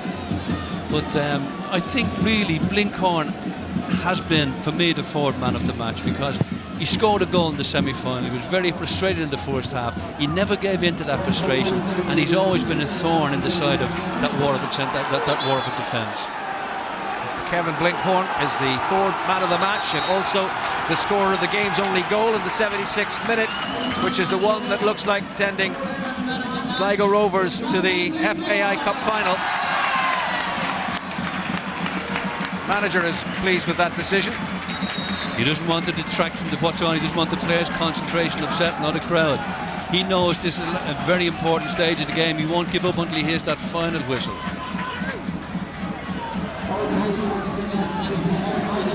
2 additional minutes. Blinkhorn was, when he scored a goal, was an old-fashioned centre forward, George. He pulled to the back post. He had great patience waiting for the ball to come in, and then he attacked it with full venom and put a great header into the back of the net. He looks like he's taken Sligo into the cup final. Well, they were last at the semi-final stage in 2006 when they lost to Derry City in a replay, rather ignominiously 5-0. In 1994 was the last time they won the cup, and they look like they're going to make another cup final appearance. Waterford haven't won the trophy since 1980, and 15 years on from the last time they won it, Sligo Rovers, who just love the FAI Cup. Epics down the years, down the decades. That mammoth tie against Cove back in the 80s that went on and on and on. Replay after replay. Well, that doesn't happen anymore. Shot coming in from Dunphy, and Kelly's out to save. We mustn't forget, George, the wonderful performance of Waterford United under the most difficult conditions of player suspension. A good game plan by Stephen Henderson. The players stuck to it admirably, and I think they gave a terrific performance. But it wasn't good enough. Stephen Henderson's team are beaten. Waterford have to wait another year for a crack at the cup. Sligo Rovers are back in the final of the FAI Cup for the first time since 2006, in chase of their first FAI Ford Cup in 15 years. Kevin, thanks to Matthew Blinkhorn's goal in the 76th minute after they changed their game plan in the second half. Sligo Rovers have won out victorious, and the town can celebrate into this bank holiday weekend and await either Sporting Fingal or Bray Wanderers in the final at Tallaght Stadium next month. There's the final score in the Sligo Showground. Sligo Rovers 1, Waterford United 0. Peter, it's been quite a night. It certainly has. A wonderful occasion at the Showgrounds, and Sligo Rovers winning out by that single Matthew Blinkhorn goal. Well, certainly the crowd enjoyed it in that second half, but based on their second half performance, Sligo deserved winners on the night, Tony. Yeah, fantastic second half performance. You have to give credit to Paul Cook. a very astute and ultimately what proved to be a clinical substitution and bringing on Owen Morrison. I mean, what a performance by that chap. For me, man of the match performance. I know Damien gave it the Blinkhorn, but it was a phenomenal game from Morrison. His interchange play with Guitaro was really what Sligo were crying out for in the first half. Got the ball down, passed it, and really pummeled Waterford with a hell of a lot of chances in that second half. Of course, there are people out there watching, Tony, who'll say, why didn't Owen Morrison start? Why not? Well, like most wingers, he was something of an enigma, I think. You know, I mean, I've seen him in games when he hasn't had the effect that maybe he should have. But, you know, what a substitution. That can go for you in games. But I have to say, some of the changes that Paul Cook made and putting Bocco back right back, you know, bringing on Richie Ryan in the centre and midfield, he really got them ticking. And that's ultimately what proved the difference between the two sides. Yeah, Owen Morrison brought that touch of class, and it was his touch of class that set up that winning goal for Sligo Rovers. Let's have a look at it now. Matthew Blinkhorn, man of the match, getting on the end of it. Yeah, I think his composure on the ball is really the difference for me. I mean, he takes his time. You know, it wasn't right to cross, and he could have swung it in with his left leg there. Decides not to. Picks the ball out, and you know, what a fantastic attacking header that is by Blinkhorn. It was, you just see it here, Morrison waits for the run, waits for the back stick, Blinkhorn really attacks it well, and you feel sorry for the Waterford goalkeeper, Byrne, because he really had a fantastic performance this evening in one of his first games at the club. It was one of the things we led to at half time, that really the delivery wasn't good enough for the strikers, but that changed when Morrison came on. Just before we talk about that, Tony, we can actually hear now from the man of the match, Matthew Blinkhorn. He's now with Tony O'Donoghue. Thanks very much indeed, Peter. And Jim Mulholland, first of all, from Sponsors 4, is going to present Matthew with his Man of the Match award. Absolutely delighted on behalf and of Ford. Well deserved as well, yeah. Absolutely, Matthew. On behalf of Ford's, congratulations on an excellent performance. As a Sligo man, I'm exceptionally pleased to see a wonderful performance tonight, and looking forward to you and Sligo Rovers in the final. Well done, and thank you to Jim. And Matthew, what a goal to win a semi-final. Tell us about it. Owen Morrison's puts down crosses in all day long. I knew it was going to come in for me, and I just come in and I just managed to get my head on it, and it's gone in, and it's just a brilliant feeling. Well, you changed the game plan clearly for that second half, and you needed to, didn't you? Yeah, we did. We were poor in the first half, and the manager rightly told us that we were poor at half time, but we came out and we got at them, and then the crowd got behind us, and then it was just brilliant. Great night here at the Showgrounds, wasn't it? It's the first time I've experienced it. 4,500 fans here, and they're just brilliant, and I love it. You're in the cup final? Cup final, yeah, it's great. You know, they've had a tough season. We've all had a tough season. We've been in the relegation battle for a while. We're still in it, but to top it off with a cup final would be brilliant. Well done. Cheers, thank you. Cheers, lads. Cheers, lads. Thank you. Yes, he's enjoyed it, and quite rightly too. Well, as you can see, lots of exuberant Sligo Rovers fans around us. But Tony, let's have a look at some of the exuberant chances from that second half, because they just came one after the other for Sligo. Absolutely. I mean, they really turned the screw in the second half, Sligo, and you see some of the chances coming up. A great turn in the box by Blinkhorn there, good snapshot, great save by the goalkeeper. Here, clever little chip by Morrison, again involved in all the good things that Sligo did. And a little cut in here, you know, very, very unlucky. Got a good deflection there off long. Great header this was by Pearce, and what a fantastic save by the goalkeeper. And you see again, very good interchange play, lovely little chip by Morrison. Has the composure to do that, having just come into the game. Again, good tenacious play by Guitaro, and a little snapshot by O'Grady, just wide of the post. You know, Sligo really turning it on here. You see Morrison get on the ball again, picks out a far post ball, Blinkhorn with a diving header, just wide of the post. But you can see Sligo really turned up the pressure on Waterford. As Damien said in the match itself, you could see the Waterford legs are getting very, very heavy, and it did look only a matter of time, but fair play to Blinkhorn, he made the difference, took his chance when it came to him. Yeah, so overall a poor first half performance, but they made the changes that were required and put in an excellent second half performance. And I suppose at this stage of the competition now, considering the run they've had, Cork, Derry, Bowes beaten, now they've dispatched Waterford, is their name on the cup, do you think? It could well be. I mean, Sporting King All Bray might have something to say about that. Certainly, yeah. But you know, what a season. It looked like at one stage it was all going to go astray for them. They weren't playing well in the league. They were struggling financially. And it's been turned around. And great credit goes to Paul Cook. He maintained positive throughout the whole period. He's made a couple of fantastic substitutions tonight. And best of luck to him. Yes, well done to Sligo Rovers. Okay, right now we can bring you up to date on the latest scores from the Premier Division of the League of Ireland, and some important ones, as you can see. At the moment it's Cork City 0, Drogheda United 0, Dundalk 1, Shamrock Rovers 1, so Dundalk have equalised there.